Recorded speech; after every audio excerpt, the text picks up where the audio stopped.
Hello there, thanks a lot for coming by PosterCentral.com's video blog today. I'm Pete Howard and happy to show you today a masterpiece of a psychedelic concert poster dating back to 1968 and Bill Graham's Fillmore East Auditorium.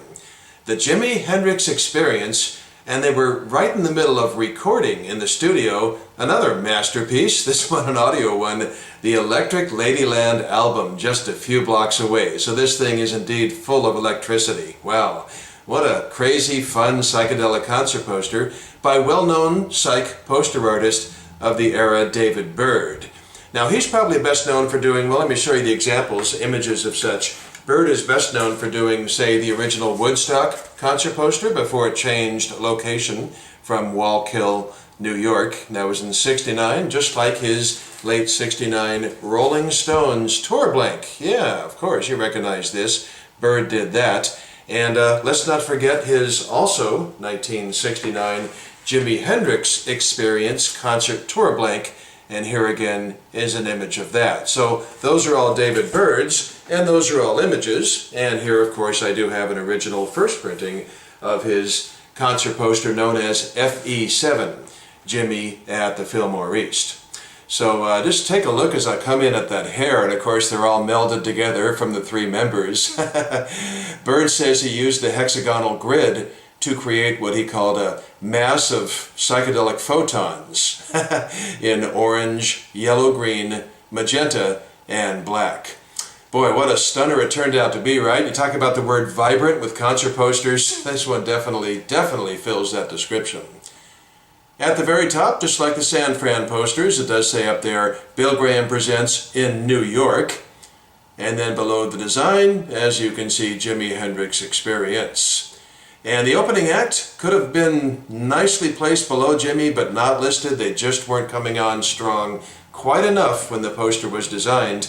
And that was Sly and the Family Stone. Wow, just coming off their very first smash hit, Dance to the Music. Wow, and you know, I always like to point out I'm a champion of all these posters, but let's be honest, as killer as this is, I think it would have been even another step more killer if Sly and the Family Stone had been on there as an opening act. Almost can't imagine it. But, you know, maybe it would have detracted from the wonderful artwork and all the Hendrix stuff. So instead, what you do have on there is the Joshua Light Show under Jimi's name there.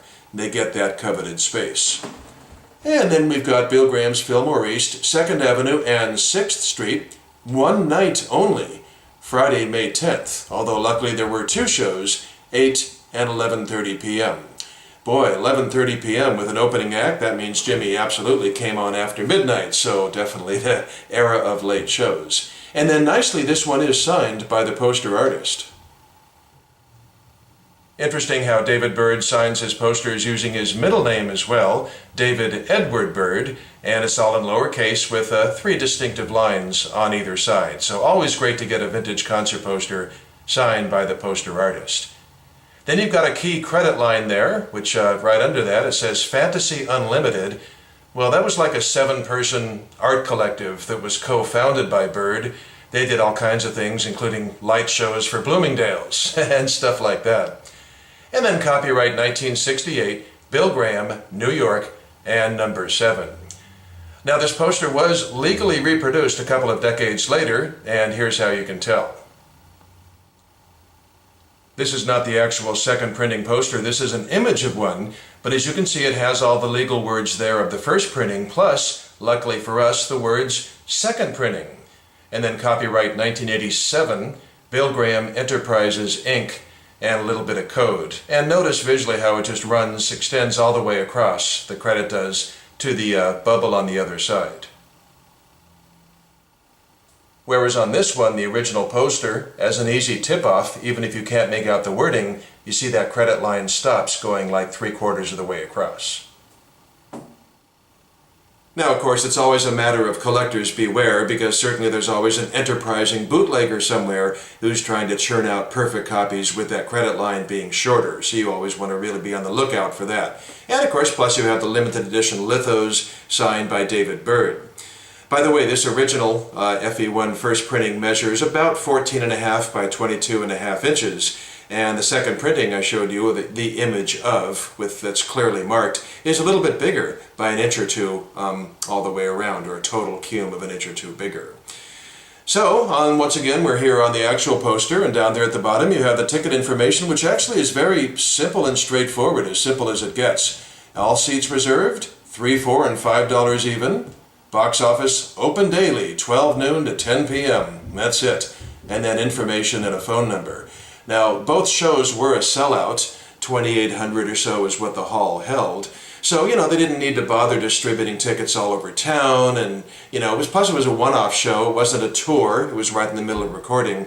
And this was just before computer ticketing started to really take a hold in the form of Ticketron. So you might as well just put them all on sale at the box office, and the thing still sold out both shows. So that's all they needed to do.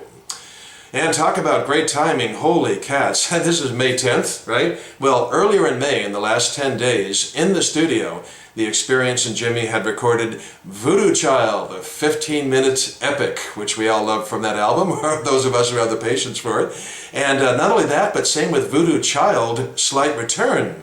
Oh my goodness, the one that's been covered, by Stevie Ray Vaughan and everyone under the sun. So, to me, that really enhances a concert poster. It not only looks fantastic and is a great venue, but knowing Jimi recorded those two classic cuts in the previous few days or 10 days, for me, I just, really enhances the coolness of the poster, absolutely. Now, as for these two shows, happy to report the reviews were very strong, even though Jimi was bedeviled constantly by malfunctioning amplifiers, really a pain in his neck.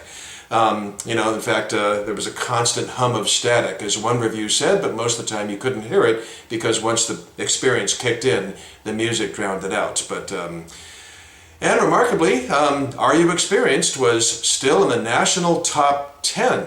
Wow, top 10 from the previous year of Billboard's album charts. So Jimi, of course, did a few songs from it. Hey Joe, Purple Haze, Foxy Lady, from the American version of Are You Experienced. But he did nothing from his latest album, Axis, Bold as Love, nor his upcoming album, Electric Ladyland. And he was playing things loose as a goose, probably quite happy to get out of the confines of the studio, and of course while they were futzing with the amplifiers, Jimi had to do a lot of ad-libbing to the audience, and even admitted so, and, joked around and stuff. At one point he said, "We're going to do something now by the Monkees, just to keep everything balanced," and probably waited to hear the reaction, but he was just joking, and of course they didn't. So it all adds to the fun, doesn't it? It all adds to the fun of a really sweet, wonderful Jimi concert poster. Wow, from the Fillmore East in 1968. Gotta just love it to death. Good job, Byrd. Thanks a lot for dropping by today. Appreciate your time, and we'll see you again for something soon. Bye-bye.